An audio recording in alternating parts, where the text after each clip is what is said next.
Shalom, shalom, shalom, shalom. Que le Seigneur Jésus vous bénisse et que le Père de notre Seigneur Jésus soit glorifié. Sur Campagne pour Christ TV, l'émission intitulée Le quotidien du chrétien. Aujourd'hui, nous recevons encore un homme de Dieu qui nous a toujours fait l'honneur de sa présence, le pasteur Yao Williams de la mission évangélique Colombe de Feu. Nous avons aussi notre sœur qui nous accompagne d'habitude, notre sœur Obou Nathalie. Bonjour, pasteur. Bonjour, serviteur de Dieu. Que le Seigneur te bénisse. Amen. Merci pour ta présence. Amen. Le pasteur Yao Williams va nous développer le thème pour nous donner de comprendre ce que c'est que la fête de Noël. Les origines de la fête de Noël. Elle est biblique, elle est une fête chrétienne ou une fête du monde, une fête païenne. Et donc, comme je viens de le dire, nous sommes à notre mission, le quotidien du chrétien, sur votre chaîne Campagne pour Christ TV. Une fois encore, que le Seigneur vous bénisse, suivez l'émission et vous serez bénis et édifiés. Nous donnons la parole au pasteur. Pasteur, que le Seigneur te bénisse. Amen. Ce matin, tu es souriant, Amen. avec la gloire de l'Éternel sur toi. Amen. Nous pouvons partir pour notre exhortation. Merci, serviteur de Dieu. Merci, servant de l'Éternel. Que le Seigneur vous bénisse. Amen. Le thème qui nous rassemble aujourd'hui est délicat. Noël est-elle une fête pour Christ ou une fête de l'Antichrist? C'est l'Antichrist. Et aujourd'hui, il y a tellement d'amalgames, il y a tellement de choses autour de la Noël. Et plusieurs églises fêtent la Noël, plusieurs églises aussi ne fêtent pas la Noël. Plusieurs disent que c'est la naissance de Jésus-Christ. Est-ce la naissance de notre Seigneur Jésus-Christ? Et c'est de ça qu'il s'agit aujourd'hui. Et donc, avant même de toucher la Noël, il y a quelque chose que nous devons comprendre. Fêter la Noël, selon les hommes, c'est l'anniversaire de notre Seigneur Jésus-Christ. Fêter la Noël selon les hommes, c'est l'anniversaire de notre Seigneur Jésus. Oui. Okay. Or, fêter les anniversaires de naissance, premièrement, l'Église du Nouveau Testament, l'assemblée des premiers chrétiens appelée l'Ecclésia, du grec littéralement, assemblée appelée hors d'eux. Et les apôtres n'observaient aucunement ces coutumes, ils ne fêtaient pas la naissance de Jésus-Christ. Donc, les apôtres n'ont jamais fêté la naissance du Seigneur Jésus-Christ. Jamais. Jésus même n'a pas recommandé ça, ou bien c'est eux qui n'ont pas fêté? Jésus n'a pas recommandé ça. Et quand vous prenez la Bible de Genèse à l'Apocalypse, vous n'allez pas voir quelque part où les apôtres ou le Seigneur Jésus-Christ un jour a fêté le jour de sa naissance. Non. Okay. On y va, pasteur. Absolument rien dans les Écritures ne peut nous laisser croire à la moindre allusion à ce fait. Donc, les Écritures même sont claires. Il n'y a pas un verset, un passage dans la Bible qui nous signifie que notre Seigneur Jésus-Christ a fêté un jour son anniversaire. Ou les premiers chrétiens ont fêté un jour leur anniversaire. Non, pas du tout. Okay. Non plus que Dieu nous commanderait de le faire. Donc Dieu lui-même ne nous a pas recommandé de fêter l'anniversaire. Non. De Jésus. D'ailleurs, la seule idée de fêter un anniversaire de naissance ne faisait même aucunement partie des coutumes et traditions juives. Donc dans la culture des Juifs, fêter un anniversaire ne faisait pas partie de leur coutume. Ils n'avaient pas pour coutume de fêter l'anniversaire de la naissance de quelqu'un. Non. Ok, pasteur, avant que tu ne continues, Oui. Jésus fut né. Et la Bible dit qu'il a été présenté au temple. Oui. Et il y avait un sacrifice qui devait être fait. Oui. Est-ce que c'est pas ça l'anniversaire qui suffisait? Oh non, c'est pas l'anniversaire qui devrait être fait. Non, je ne crois pas. Ok. Je ne crois pas. Voilà. Simeon avait le temps de le bénir. Voilà. On l'a présenté. On a eu le temps de rendre grâce à Dieu. Voilà, on l'a présenté dans le temps. Est-ce que c'est pas parti de là que cette histoire de Noël a été inspirée ou bien? Oui, la Bible n'est pas à peu près, mais ce n'est pas parti de là. Hein. Non, non, non. Cette histoire, cette question de fêter l'anniversaire de naissance date avant Jésus-Christ. Ça date avant? Avant Jésus-Christ. Et c'est ce que nous allons voir tout à l'heure. On y va. Et donc, ces pratiques étaient d'origine païenne. Ces pratiques étaient d'origine païenne. Et les premiers chrétiens ont rejeté ces pratiques. Les premiers chrétiens ont rejeté ces pratiques. C'est pratique. Jusqu'au 4e siècle de notre ère. Donc vous comprenez que nous sommes au 21e siècle aujourd'hui. Et depuis le 4e siècle, les premiers chrétiens l'ont rejeté. Avant l'avènement de notre Seigneur Jésus-Christ. Avant la naissance de notre Seigneur Jésus-Christ. Les premiers chrétiens l'ont rejeté. Et ça veut dire que ça ne date pas d'aujourd'hui. Ceux qui croyaient en Dieu et qui servaient Dieu rejetaient tous ces anniversaires. Ils rejetaient.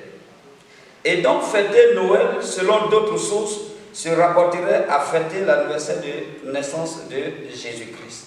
Et donc, selon d'autres sources, fêter la Noël se rapporterait à l'anniversaire de notre Seigneur Jésus-Christ. Ah non. À aucun moment dans les Écritures, la Bible nous dit que Jésus a fêté une fois son anniversaire un 28 décembre. Non. D'où est venue cette appellation, cette histoire de fêter l'anniversaire de notre Seigneur Jésus-Christ? Et aussi la date. Et la date, c'est de ça qu'il s'agit et nous allons en parler. La plupart des gens croient que leur naissance est spéciale. Donc la plupart des gens pensent que leur naissance est spéciale. Et donc il s'agit de fêter anniversaire. Donc la plupart des gens pensent que fêter leur anniversaire de naissance, c'est spécial. Donc tout le monde fête. Mais est-ce que c'est biblique? Donc, alors fêter cette journée peut sembler une bonne chose à faire pour plusieurs. Ouais. Et donc on voit aujourd'hui, on dépense des millions, des centaines de mille pour fêter l'anniversaire, tout ça. Donc pour eux, c'est normal et c'est bien. Que dit la Bible? Que dit la Bible? Parce que en tant que chrétien, il faut s'appuyer sur la parole de Dieu. Dieu a inspiré Salomon, l'homme le plus sage que la terre est portée d'écrire. Salomon, l'homme le plus sage, avant lui et après lui. L'homme qui n'a pas demandé l'argent, mais qui a demandé la sagesse à Dieu. La sagesse à Dieu. Et donc, dans Ecclésiaste 7, Ecclésiaste 7, verset 1, Salomon dit, une bonne réputation vaut mieux que le bon parfum. Et le jour de la mort vaut mieux que le jour de la naissance. le jour de la mort. Le jour de la mort. Ah oui. Selon le sage Salomon, le jour de la mort vaut mieux que le jour de la naissance. Ah, pourtant, nous fêtons l'anniversaire que le jour de la naissance. Voilà. Ok. Mais pourquoi Salomon dit ça? Cela peut paraître un peu paradoxal aux gens. Oui. Mais pourquoi Salomon dit ça? Salomon dit ça parce qu'il y a deux royaumes. Il y a le royaume de Dieu et il y a le royaume satanique. Le royaume de ce monde. Et pour venir dans ce monde, il faut naître. Il faut venir dans ce monde par la naissance. Par la naissance. Et pour aller dans le royaume de Dieu, il faut passer par la mort. Wow. Donc du coup, nous comprenons que le chrétien, celui qui a accepté Jésus, le jour de sa mort doit être une fête. Pourquoi? Parce qu'il va dans les bras du Seigneur. Un repos éternel. Un repos éternel. Et c'est pour cela que c'est pour ça que Jésus a dit qu'il est avantageux que je m'en aille. Parce que c'est en sa mort que nous avons été sauvés. Que nous avons été sauvés. Waouh, waouh. Et Job même a déclaré, l'homme à qui Dieu a rendu témoignage, l'homme intègre et droit. L'homme intègre et droit devant Satan, l'opposant principal de Dieu. Il dit, il n'y a personne sur cette terre qui craint Dieu comme Job. Job déclare dans Job chapitre 3, le verset 1 à 4, Job dit, après cela, Job ouvrit la bouche et maudit le jour de sa naissance. Mais bien aimé, si le jour de notre naissance était spécial, était aussi merveilleux, Job maudirait-il le jour de sa naissance? Il n'a pas maudit le jour de sa mort, mais le jour de sa naissance. Il a maudit. Amen. Et Jérémie, le prophète, même dans Jérémie 20, verset 14 à 18, Jérémie 20, verset 14 à 18. Jérémie 20, verset 14 à 18. Jérémie déclare ceci. Maudit soit le jour où je suis né, que le jour où ma mère m'a enfanté ne soit pas béni. Est-ce que ce n'est pas à force de difficultés, à force d'obstacles, à force de douleur que ces paroles-là sont sorties? Oh, c'est prophétique. Vous allez voir que l'apôtre Paul, en enseignant, et l'apôtre Paul disait, je suis pressé de m'en aller. Parce que j'ai mené le bon combat. J'ai mené le bon combat. Et la couronne incorruptible m'est réservée. La couronne incorruptible ne nous est pas réservée sur la terre. Pendant que nous naissons. Ah non, mais c'est après d'avoir accompli tout sur la terre, parce que nous sommes voyageurs étrangers sur la terre. Et là, on va dans le repos éternel. Il y a une couronne qui nous attend là-bas. Et comme le Seigneur Jésus nous a dit dans Jean chapitre 11, il dit, celui qui croit en moi vivra, quand bien même il serait mort. Donc après la mort, il y a la vraie vie, la vie éternelle qui attend les enfants de Dieu. Donc pour les chrétiens, la mort est une victoire. Et on se réveille dans les bras du Seigneur là-bas. Comme Paul l'a dit, la mort m'est un gain. La mort m'est un gain. Donc pour le chrétien, il doit plutôt, le chrétien qui meurt dans le Seigneur, on doit fêter ce jour-là. Parce qu'il va dans les bras du Seigneur. Mais celui qui n'a pas Jésus, on doit pleurer pour lui. Parce qu'il va dans le feu. On doit pleurer pour lui, pour sa naissance, même pour sa mort. Pour sa naissance et sa mort. Pasteur. Parlant du Père Noël. On revient maintenant du Père Noël. Du Père Noël, Père Noël. Ah oui, mais la fête de Noël et puis il y a un Père Noël. Oh voilà. Ok. Allons-y sur les hommes, il y a la Noël et puis il y a un Père Noël. La fête même, et puis il y a le Père même de la fête. Voilà, le Père Noël, c'est-à-dire un Père Noël, cette appellation-là attribuée à une personne qui distribue des cadeaux, voilà, aux enfants. Oui, parce que bibliquement, nous parlons du Père de la foi qui est Abraham. Qui est Abraham. Que Dieu même a reconnu Père de la foi. Oui. Et que tous ceux qui croient en Jésus reconnaissent étant le Père de la foi. Nous parlons de Noël et nous parlons de Père Noël. Expliquez-nous d'où est venu ce Père Noël. Ok, la question, qui est le Père Noël? Qui est le Père Noël? Le Père Noël, celui qu'on appelle aujourd'hui partout Père Noël, au commencement, il s'appelait Santa Claus. Il s'appelait Santa Claus. Santa Claus. Vous allez comprendre quelque chose tout à l'heure. Et donc Santa Claus est la vraie appellation du Père Noël. Santa Claus est la vraie appellation du Père Noël. Vous voyez quel jeu de mots. Quand vous entendez Santa Claus. La définition, la signification, c'est quoi, pasteur? Voilà. Santa Claus, il y a un jeu de mots. Il y a le N qui se déplace avant le T. Donc, le N se déplace avant le T. Oui, donc on dit Santa Claus. Or, en réalité, ce n'est pas Santa, mais c'est Satan. Ah. Voilà. En réalité, ce n'est pas Santa, mais c'est Satan. Mais le diable est tellement rusé, donc par ses appellations, par ce jeu de mots, à arriver à embobiner les ordres. Donc au lieu de Satan, parce que si on dit Satan, c'est visible. Le Père Noël. Donc il dit Santa Claus. Donc c'est Satan. Donc vous allez voir que le cross, les Anglais disent quoi? Jesus Christ. Donc le cross là, c'est Jésus-Christ. Ah. Donc Satan se déguise en Jésus-Christ. Donc on veut dire Satan-Christ. Satan-Christ. Comme il se déguise en l'ange de lumière. En l'ange de lumière. Pour tromper les hommes. Mais je crois que nos amis qui nous suivent à partir d'aujourd'hui seront éclairés et comprendront le sens de la Noël et ne vont plus célébrer Satan. Que le Seigneur vous bénisse. Soyez patients car la patience est un chemin d'or. Suivez l'émission avec observation et discernement pour écouter tout ce que le pasteur est en train de nous expliquer. Parce que la Bible dit, par manque de connaissance, mon peuple périt. C'est le peuple de Dieu qui périt. Et pour ne pas que le peuple de Dieu périt, Dieu suscite des hommes pour nous donner, accéder à la connaissance de la parole de Dieu.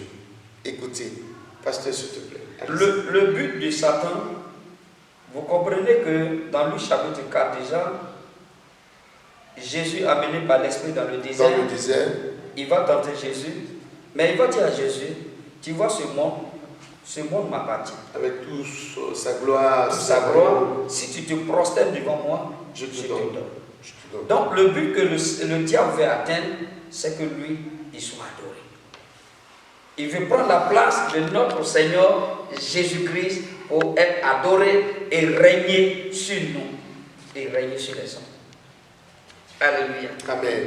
Mais, par la grâce de Dieu, ces œuvres seront dévoilées au nom de Jésus. Et vaincu au nom de Jésus, comme le pasteur vient de le dire. Donc, voyons la subtilité du mensonge du diable. Colporté par la tradition afin d'octroyer les attributs de notre Seigneur et grand Dieu Jésus-Christ à un personnage de pacotille qui est le diable lui-même. Réalisons à quel point on nous a trompés. Vous comprenez?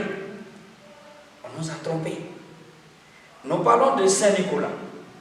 Et tout ça, ce sont les noms, ce sont les attributs de Satan. Celui qu'on appelle Père Noël aujourd'hui. Ça a commencé par Santa Claus. Ça a commencé par Santa Claus. Et après, Père. Aujourd'hui, c'est Saint-Nicolas. C'est Saint-Nicolas. Vous arrivez aujourd'hui en Europe, aujourd'hui, le Saint-Nicolas là, pendant que d'autres parlent du Père Noël, c'est Saint-Nicolas qui est reconnu là-bas aujourd'hui en Europe. Saint-Nicolas. Voyons comment cela a débuté et jusqu'à où cela nous amène aujourd'hui. Allons-y, pasteur. Le Père Noël ou Santa Claus original s'appelait Agios Nikolaos. Original s'appelle Agios Nikolaos. C'est de ses noms, hein? C'est de ses noms. Qui a passé un temps, qui a vécu. Voilà. Ok. Agios Nikolaos, plus tard canonisé par le nom de Saint Nicolas. Donc, Agios Nikolaos, c'est lui plus tard qui va devenir Saint Nicolas. Qui est ce Saint Nicolas? C'était un archevêque de l'Église catholique. Ce Saint Nicolas, c'était un archevêque de l'Église catholique. Il aurait vécu vers environ les années 300 et aurait pratiqué au concile de Nicée, premier concile de l'Église catholique. Donc ce monsieur-là, il était le premier concile de l'Église catholique. C'est la plus vieille tradition du bon Saint Papa qui avait soin des enfants et qui distribuait des récompenses s'il avait été sage. Si les enfants avaient été sages. Non, si ce Saint Nicolas avait été sage. C'est-à-dire quoi? Son rôle dans l'Église catholique, il distribuait des cadeaux aux enfants. Il faisait beaucoup de cadeaux aux enfants. Ce Saint Nicolas. Oui. Parce que c'est dans les fêtes de Noël que la plupart donnent des cadeaux aux enfants. Selon la tradition, Nicolaos avait une douce place en son cœur pour les enfants. Donc ce Saint Nicolas, appelé aussi Nicolaos, il avait une place dans son cœur pour les enfants. Les enfants. Il aimait les enfants. Il chérissait les enfants. Il donnait des présents aux enfants. Et Jésus a dit, laissez venir à moi les enfants, oui. Ne les empêchez pas, car le royaume des cieux les appartient. Ah, vous comprenez pourquoi aujourd'hui, les gens disent que Jésus est né le 25 et on fait parce que Jésus aime les enfants. Il faisait un peu l'œuvre comme ce que Jésus faisait pour les enfants. Voilà. Okay. Quand il fut canonisé, l'Église lui donna la charge de saint patron des enfants. Donc à un moment donné, l'Église catholique va lui donner cette responsabilité de s'occuper des enfants. Des enfants. Voilà. Citant toutes sortes d'actions gentilles qu'il avait eues à leur égard. Donc vous comprenez? À l'égard des enfants. À l'égard des enfants. Okay. Plus de 1500 ans de tradition n'ont cessé d'en rajouter. Donc au fur des années, on rajoutait ces œuvres. Est-ce que vous comprenez? On rajoutait ces œuvres pour qu'ils deviennent le Saint-Nicolas connu aujourd'hui partout en Europe. Ils vont, vous comprenez? Oui. Voilà. À l'origine, ce Saint-Nicolas, sa fête des enfants, se fêtait le 6 décembre. Ah bon? Donc au fur et à mesure, il n'y avait pas une date fixe. Non. Et à un moment donné, ils ont fixé une date. Voilà. Qui était le 6. C'était le 6 décembre. Le 6 décembre. Que la fête des enfants. Chaque 6 décembre. Chaque 6 décembre. Ok. C'était chaque 6 décembre. Que cette fête des enfants se faisait. C'était pas le 25 décembre. Wow. Mais harmonisation voulant, cette fête fut déplacée de plus en plus vers le 25 décembre par souci de commercialiser avec le reste du monde. Wow. Donc pour que le monde entier puisse fêter cette fête-là, ça a été déporté du 6 décembre au 25 décembre. Pour que ça soit quelque chose de collectif. Collectif. Tous les peuples, les nations adhèrent. Et que ça soit quelque chose d'historique aussi. Voilà. Le Père Noël modèle, tel que nous le connaissons aujourd'hui, fut introduit vers le début des années 30. C'est vers le début des années 30. Vers les années 30. On nous a introduit le Père Noël. Avec beaucoup de cheveux blancs, beaucoup de barbe, un sac au dos, avec beaucoup de cadeaux. Donc, vers les années 30, nous sommes aujourd'hui en 2020. Alors, vous comprenez qu'il est quand même difficile de faire comprendre aux gens que cette fête n'est pas la fête de notre Seigneur Jésus-Christ. Parce que depuis vers les années 30 jusqu'à aujourd'hui, c'est devenu une tradition, c'est devenu une coutume. Et tout le monde, même les chrétiens, tout le monde fête. Et aujourd'hui, vous sortez de l'ordinaire pour venir dire au peuple de Dieu que cette fête n'est pas une fête chrétienne ou la naissance de notre Seigneur Jésus-Christ. Vraiment, il faut ceux qui ont l'Esprit de Dieu pour comprendre. Il faut ceux qui ont l'Esprit de Dieu pour comprendre. Parce que Jésus a dit une parole, quand le Saint-Esprit viendra, il viendra pour vous conduire en toutes choses. Il va prendre ce qui est en moi pour vous enseigner. Et donc ce que le pasteur est en train de nous donner de comprendre, c'est ce que est en Jésus-Christ que l'Esprit de Dieu est en train de prendre pour nous enseigner. Le Seigneur Jésus n'est pas né un 25 décembre. Jésus n'est pas né un 25 décembre. Et donc, il faut qu'on arrive à faire la différence entre la naissance de Jésus-Christ et aussi la fête appelée Noël. Ses atouts, ses origines, pour que celui qui veut fêter, qui ne fête pas en disant qu'il est en train de fêter la fête de la naissance de Jésus. Que le Seigneur vous bénisse. Nous sommes à notre émission, le quotidien du chrétien. Et vous allez comprendre que le diable, il est rusé. Donc ce personnage et ses attributs furent inventés et activement commercialisés par la compagnie Coca-Cola. Waouh! Regardez la couleur de la boisson Coca-Cola. Et aussi la tenue, la couleur de la tenue du Père Noël. Rouge-blanc. Rouge-blanc. Donc aujourd'hui, dans le monde entier, Coca-Cola est partout. Coca-Cola est représenté. Partout. La marque de Satan. Dans tous les grands événements, dans toutes les grandes choses qui se passent. Expliquez-nous un peu ce côté, pasteur. Ok. Nous disons que ça a été... Le diable, il est tellement subtil. Il va chercher une marque. Sa couleur, c'est rouge ou blanc. Et il va tout faire avec ses attributs, avec son organisation, ses stratégies. Il va mettre sa marque là sur la compagnie Coca-Cola. Et c'est pour cela que vous voyez sur la bouteille, vous allez voir qu'il y a une marque en papier, oui. Rouge ou blanc. Rouge-blanc, oui. Voilà. Ça, les hommes ne peuvent pas comprendre ça. Ce sont ces attributs qui sont là comme ça. pour que ça soit représenté dans le monde entier. Avec, Ok, expliquez-nous. Donc, il va sans dire aussi que les pouvoirs magiques et attributs merveilleux du Père Noël vont sans cesse s'accroissant et sont allègrement promis et mis de l'avant par le cinéma moderne. Par le cinéma moderne, c'est-à-dire sa magie. Sa magie. Parce que tu dors, tu te réveilles, il y a un cadeau près de toi. Voilà. On dit que c'est le Père Noël. C'est le Père Noël. C'est un peu la magie. Et tous les enfants s'attendent. Hein. Ils disent, ah, le Père Noël m'a visité. Je dis, le Père Noël m'a visité. C'est la magie. Une manière de distraire les enfants pour dire qu'effectivement, il y a un Père Noël qui existe. Les parents eux-mêmes payent un cadeau. L'enfant dort, il met au cheveux. L'enfant se réveille et dit, ah, le Père Noël m'a visité. Ok, allons-y. Voici donc les faits saillants et comment on a subtilement remplacé Jésus-Christ par Santa Claus, dans le cœur des enfants et des hommes. Ok.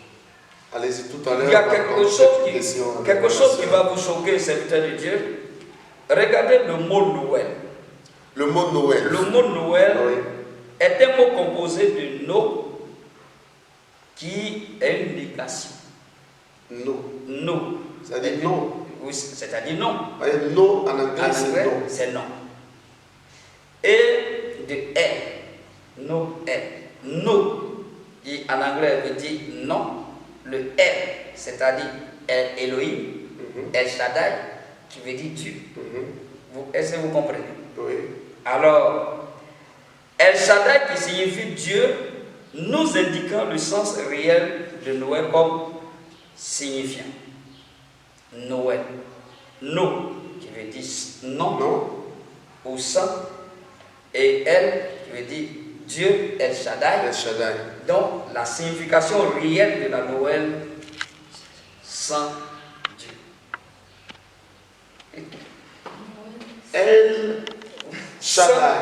Oui. C'est-à-dire, no, ça veut dire non. Non. En anglais, hein? Oui. Voilà. No, ça veut dire non. C'est-à-dire, quand je dis non à quelqu'un, je lui dis non. Non.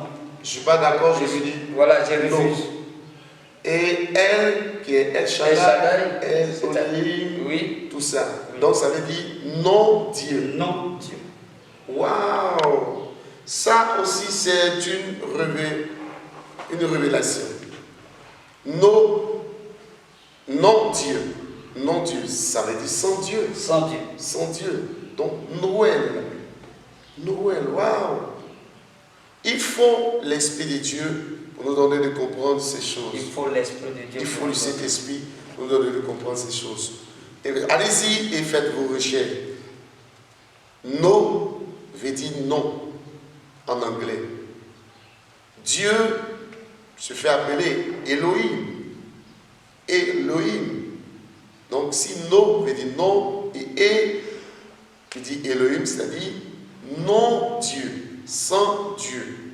Vous comprenez? Que le Seigneur vous bénisse. Pasteur, allons-y avant que nous prenions quelques questions. Ok, merci.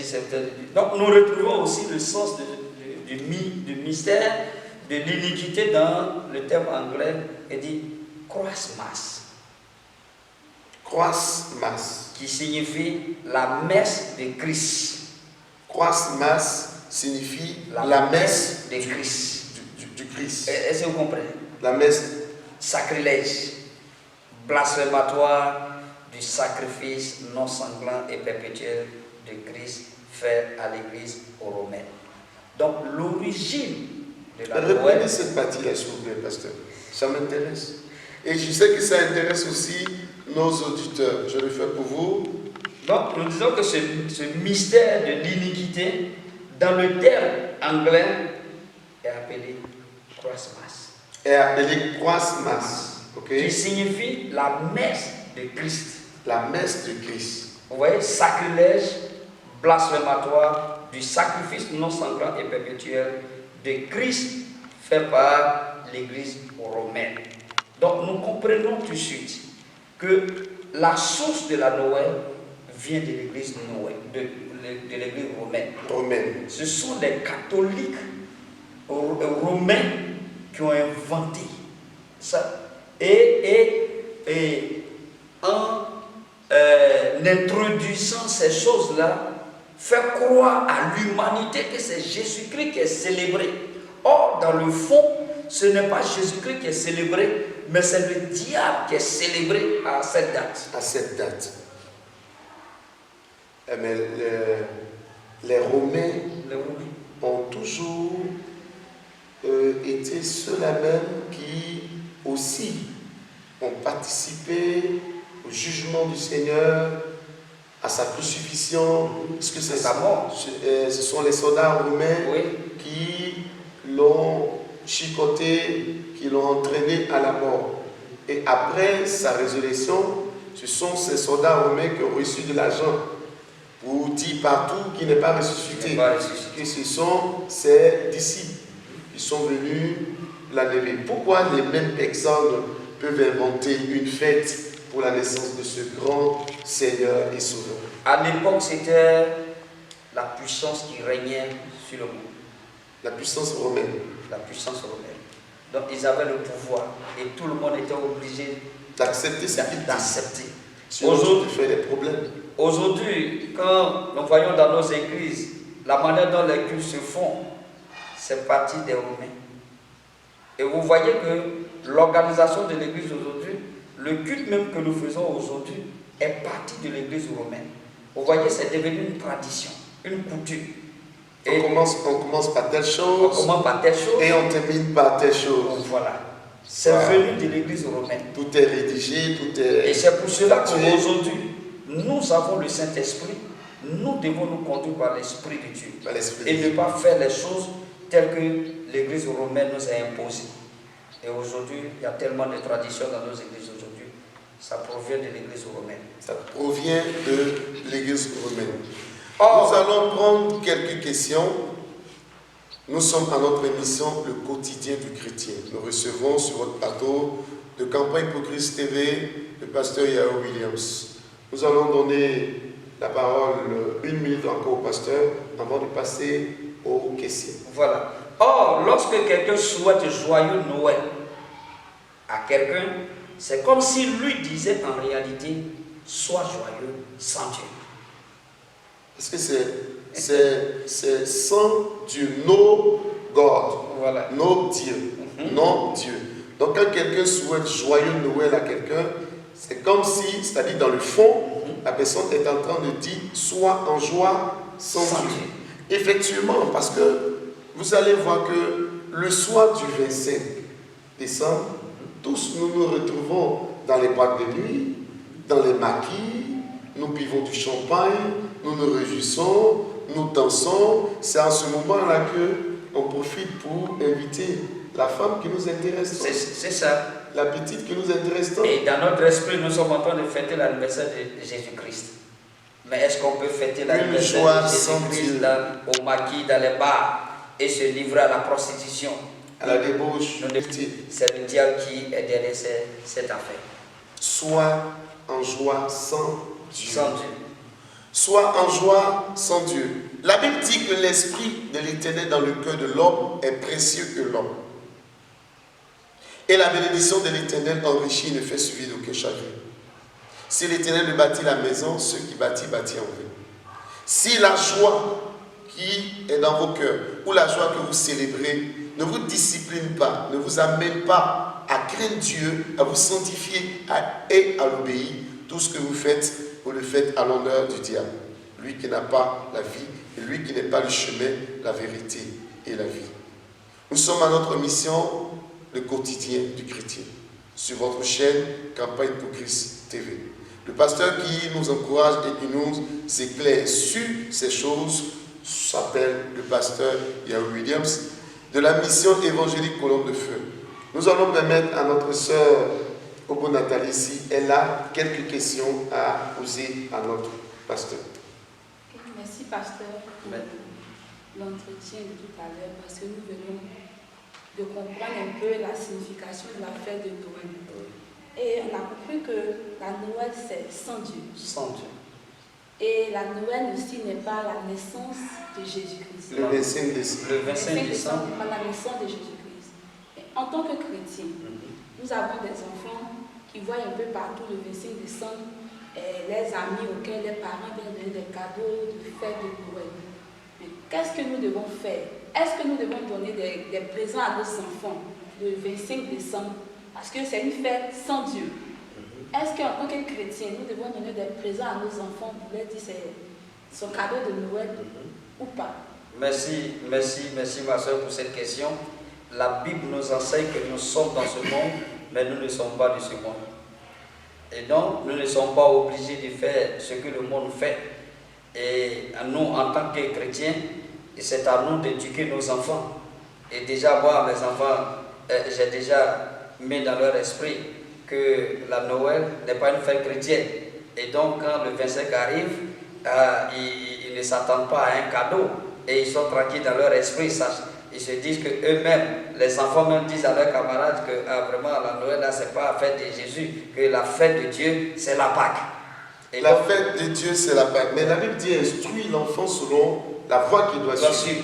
Donc dans l'éducation, quand on instruit déjà les enfants, on les enseigne que telle chose n'est pas comme ça, voilà. Que c'est comme ça que c'est. Déjà l'enfant est préparé. L'enfant est préparé à ça. Et puis il a même les cadeaux. Chaque jour, on peut faire les cadeaux. Oui. Chaque jour, on peut faire des cadeaux. Il n'y a pas une date pour faire les cadeaux aux enfants. Voilà. Chaque jour, on peut faire des cadeaux. Ce n'est pas un jour. Donc, comme le serviteur de Dieu le dit, si nous enseignons les enfants selon la voie qu'ils doivent suivre, je pense qu'ils ne vont pas envier leurs camarades ce jour-là qui vont bénéficier des cadeaux. Mais ils peuvent même recevoir même des cadeaux. Mais c'est l'esprit qui accompagne. Il faut dire aux enfants que c'est vrai, tu as reçu ce cadeau, mais ce n'est pas la fête de Jésus-Christ. Ce n'est pas rattaché à... Ma petite fille, elle dit à ses frères, voilà que la Noël là, ce n'est pas une fête chrétienne. Donc si nos camarades ont des cadeaux, si on n'a pas de cadeaux, il ne faut pas, on va se fâcher, que notre fête c'est la Pâque. Elle est petite, elle a 8 ans, oui. Mais elle comprend déjà. C'est parce qu'elle a été instruite et enseignée là-dessus. On va prendre encore une autre question si la sœur a encore des questions à soumettre à notre pasteur. La deuxième question, c'est qu'aujourd'hui dans nos églises, on constate que le 24 décembre, les enfants font des séries de ballets, sketchs, théâtre. Est-ce que nous devons le faire ou nous devons annuler complètement cela dans nos églises? Si dans l'esprit c'est pour, comment dirais-je, faire avancer l'œuvre de Dieu. Parce que même les dimanches, nos enfants, même les grandes personnes peuvent faire les sketchs pour agrémenter un peu le culte. Voilà. Mais nous devons savoir que dans tout ce que nous faisons, c'est la conception. Tout se passe au niveau de notre esprit. Si en demandant à nos enfants de présenter ces sketchs, ces choses, que pour eux, c'est la naissance de notre Seigneur Jésus-Christ, nous sommes à côté carrément. Mais en même temps, nous devons savoir qu'il y a beaucoup de choses qui se passent aujourd'hui. Et on se dit quoi? Nous sommes habitués. Nous sommes venus trouver ça comme ça. Nos dévanciers ont fait. Donc nous aussi, nous sommes obligés de faire. Et si on ne fait pas, certainement, nous serons critiqués. Voilà, nous serons critiqués. Nos fidèles là, peut-être vont aller ailleurs. Donc il faut faire ça pour les maintenir. Mais on n'est pas obligé de faire comme les autres.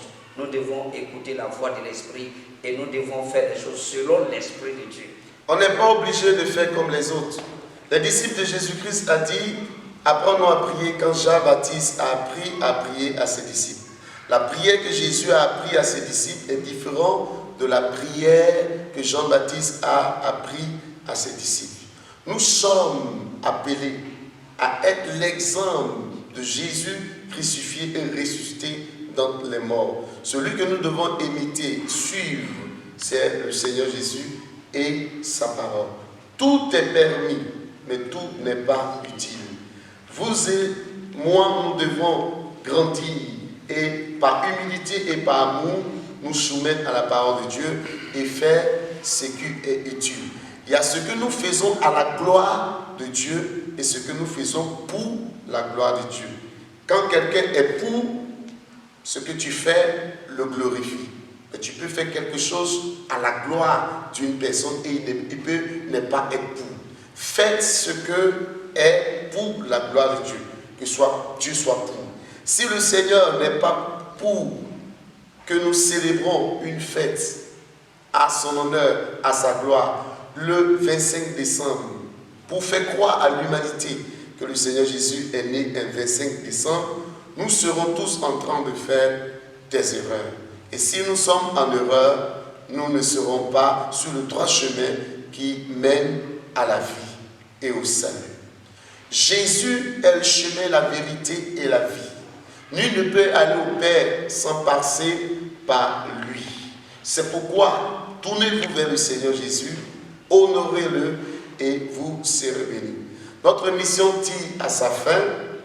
Nous allons faire la grâce à nos auditeurs qui nous prennent en marche de comprendre que la vérité, c'est Jésus-Christ. Il est le chemin, la vérité et la vie. Nous allons prendre la dernière parole du pasteur, le dernier mot, et aussi le pasteur va nous dire là où est située l'église, les contacts pour joindre la colonne de feu. Merci, serviteur de Dieu. Je voudrais vraiment interpeller nos amis auditeurs de que l'enseignement que nous venons de donner, c'est une grâce de Dieu. Et même vous allez sur le net, peut-être que c'est une petite partie que vous allez voir. Mais le Seigneur nous a fait grâce de découvrir ce mystère caché et nous venons porter à la connaissance du peuple de Dieu afin que chacun, animé par l'Esprit de Dieu, comprenne les choses de Dieu et comprenne aussi que la Noël n'est pas une fête chrétienne, mais c'est une fête de l'Antichrist. Et donc, nous devons faire ce qui est normal, nous devons faire ce qui est essentiel. Jésus a dit à Jean-Baptiste, nous devons faire ce qui est convenable. Nous ne devons pas faire ce que les autres font, mais nous devons faire ce que l'Esprit de Dieu nous demande de faire. Que le Seigneur bénisse nos amis auditeurs.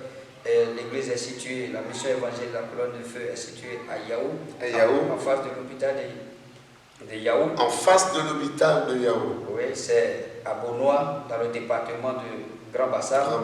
Et nos amis peuvent nous joindre au 02 31 68 02 07 18 26 78. Vous pouvez contacter le pasteur pour lui poser vos préoccupations. Si vous voulez encore être éclairé sur les occasions de l'enseignement qu'il vient de donner, les numéros qu'il a donnés vont encore s'afficher au bas de votre écran. Vous pouvez prendre ces numéros et contacter le pasteur. Pasteur, que le Seigneur vous bénisse. Amen. Que le Seigneur bénisse notre sœur, Congo Nathalie. Que le Seigneur bénisse tout le plateau de Campagne pour Christ TV et tous nos auditeurs, tous ceux qui prennent la peine de nous suivre, de nous encourager et de nous envoyer vos messages. Que le Seigneur vous bénisse et que sa grâce soit sur vous. Shalom.